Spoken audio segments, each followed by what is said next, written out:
गांव की एक झोपड़ी में रहने वाला रमेश अपने परिवार के साथ संघर्ष की जिंदगी जी रहा था। उसकी पत्नी सीता और 2 बच्चे राहुल और प्रिया सुबह से शाम तक मेहनत करते, लेकिन पेट भर खाना भी नसीब नहीं होता था। सुनो जी, आज फिर सिर्फ एक मुट्ठी आटा बचा है। बच्चों को क्या खिलाऊंगी? कल मजदूरी का काम मिलेगा। सीता, आज बच्चों को थोड़ा दूध पिला दो, मैं खा लूंगा तुम्हारे हिस्से का। राहुल भूख से बेचैन हो रहा था। पापा, मेरा पेट बहुत दर्द कर रहा है। क्या आज हमारे पास रोटी नहीं है? रमेश की आंखें भर आईं। वह जानता था कि उसकी मेहनत कभी पर्याप्त नहीं होगी, लेकिन हार मानना उसके लिए कोई विकल्प नहीं था।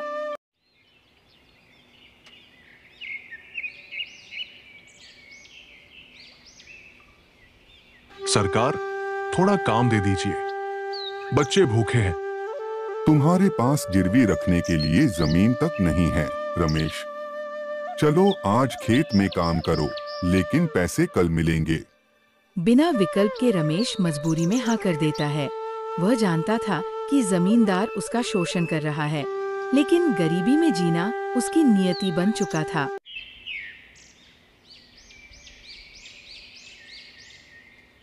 रमेश ने जब पैसे मांगने गया तो जमींदार ने उसे फटकार कर भगा दिया। उस रात पहली बार उस झोपड़ी में खुशियों की रोशनी फैली। माँ, कल टीचर ने कहा कि फीस जमा करनी है, वरना मुझे स्कूल से निकाल देंगे। बेटी, तू पढ़ना चाहती है ना? हम कुछ ना कुछ करेंगे। कल मैं बाजार जाऊंगा, वहां किसी दुकान में काम मिल जाएगा। हमारे बच्चों का भविष्य बर्बाद नहीं होने दूंगा। रमेश का संकल्प उसकी आंखों में चमक पैदा कर देता है। शायद यही संघर्ष उसके परिवार के जीवन की नई शुरुआत होगी।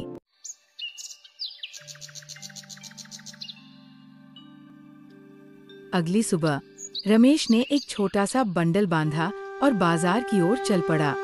सीता और बच्चों की आंखों में आंसू थे, लेकिन उनके दिलों में उम्मीद की एक किरण भी थी। रमेश एक बड़े बाजार की भीड़ भाड़ वाली सड़क पर खड़ा है।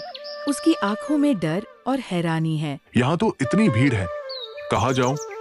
किससे पूछूं काम के बारे में? एक चाय वाला उसे देखकर बुलाता है।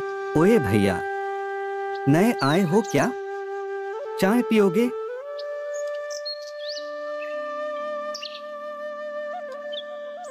हाँ, पर पैसे बहुत कम है।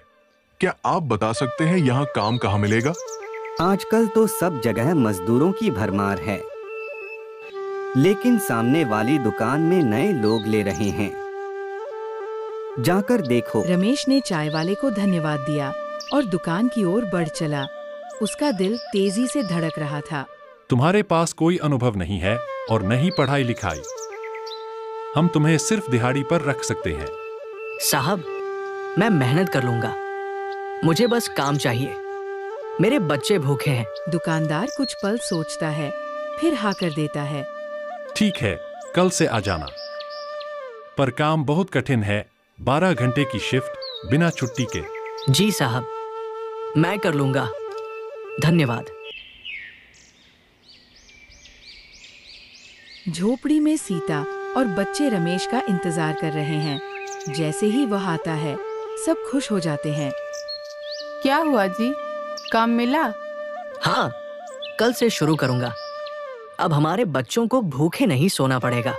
पापा, मैं भी बड़ी होकर आपकी तरह मेहनत करूंगी।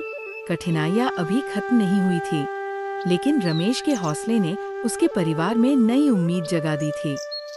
क्योंकि जहाँ इरादे मजबूत हों, वहाँ रास्ते खुद बन जाते हैं। गरीबी, भूख और अभावों से जूझता ये परिवार अपनी मेहनत और हिम्मत से एक दिन बदलाव लाने की कोशिश करता है।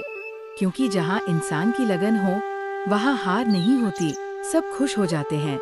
राहुल और प्रिया खुशी से उछल पड़ते हैं।